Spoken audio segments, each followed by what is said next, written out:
So let's ask a pretty provocative question right up front. Can a US president just tax the world? Today, we're diving deep into the constitutional limits of tariffs, one of the most powerful economic tools a president has. And importantly, we're going to unpack what this whole high stakes legal drama means for global trade, for supply chains, and for a huge economic player like India. All right, here's our roadmap. We're going to start with the basics. Who actually has the power to tax? Then we'll open up the president's legal toolkit to see how they actually act. From there, we'll connect all those dots to India's economy and its really interesting role in that China plus one strategy. And we'll wrap it all up with the one thing that you'll see matters most: stability. Okay, first up, the power to tax. You can really think of this as a constitutional tug of war that sits right at the very heart of American trade policy. So let's just get right to it. Who really holds this power? Is it the president sitting in the White House? Or is it Congress just down the road on Capitol Hill? You know, the answer, it's not nearly as simple as you might think. Here's the core of the issue. The Constitution, on paper, is super clear. The power to tax belongs to Congress. But over many, many years, Congress has actually handed over some of that power. They've created these specific laws that allow presidents to impose massive tariffs, often by citing national emergencies, and, this is key, to do it really, really fast. And make no mistake, the stakes here are absolutely huge. If the US courts were to ever seriously rein in a president's power on this, the shockwaves wouldn't just be some local story in Washington. They would ripple through capitals all over the world and could completely reshape how global supply chains work. So if the president doesn't have that direct constitutional power, what's in their toolkit? Let's take a look at how these tariffs are actually put into practice. You've got to start here. Article 1 of the U.S. Constitution. It explicitly gives Congress, the legislative branch, the authority to tax and set duties. Simple as that. A president can't just wake up one morning and invent a new tax. So how do they do it? They use powers that Congress has delegated to them over time. Think of it like a legal toolkit with three main tools. You've got EPA for national emergencies, Section 301 for fighting unfair trade practices, and Section 232, which lets them use tariffs for national security reasons. And this brings us to this really fascinating legal gray area. For a long time, U.S. courts have pretty much stayed on the sidelines, giving presidents a ton of leeway on trade. But that's kicked off a huge debate among legal experts. Is that authority truly unlimited? Or has the White House gone way past its original mandate? And here's a little reality check. Even if a court does strike down a tariff as unlawful, don't expect a big flood of automatic refunds. That's not how it works.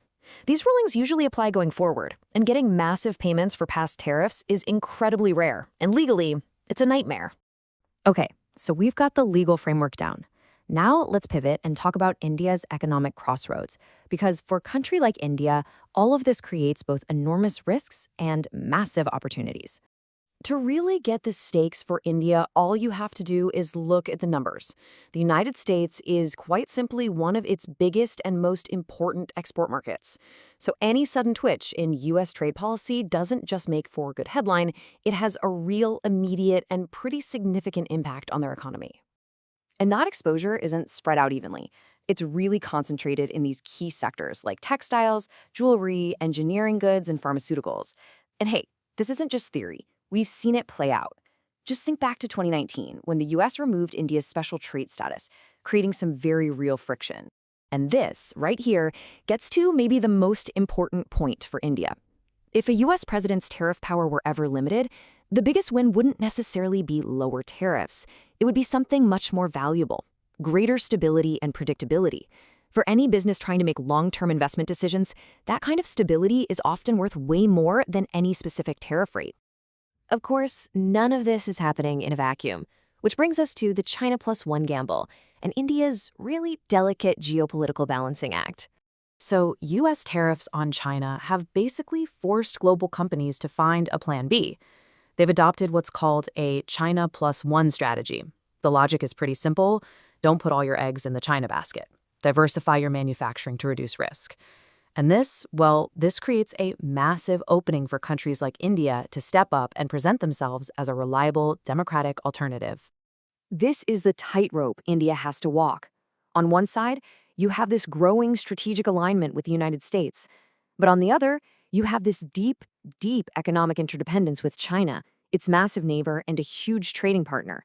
You can't just ignore that. And that interdependence with China, it creates its own set of very real risks. India depends heavily on China for critical stuff, like key ingredients for its pharmaceutical industry, and all sorts of electronic components. Just trying to decouple is incredibly hard, and any sudden move could easily trigger retaliation from Beijing. So you've got all this pressure, right? From the US on one side, from China on the other. It basically forces India to stick to its core foreign policy idea, strategic autonomy. What that really means is making decisions based on its own national interests, without getting locked into any single camp. So, after going through the law, the economics, and the geopolitics, what's the ultimate takeaway here? Well, it all really comes down to a question of stability. First, the legal debate itself. This isn't just about trade policy. It's about the basic blueprint of the US government. Congress is supposed to hold the power. Presidents have been using it, and the courts are the referees who could, someday, completely change the rules of the game. And for India, and honestly for global businesses everywhere, the number one issue isn't one particular tariff, it's predictability. In a world this complicated, just knowing the rules aren't going to change overnight is the most valuable asset you can have. And that leaves us with this final, big question. The game isn't just about whether tariffs will go up or down. The real question is this. In a world that feels more volatile every day, can India successfully pitch itself, not just as another option, but as the most stable and trusted manufacturing hub on the planet? That's the billion-dollar question.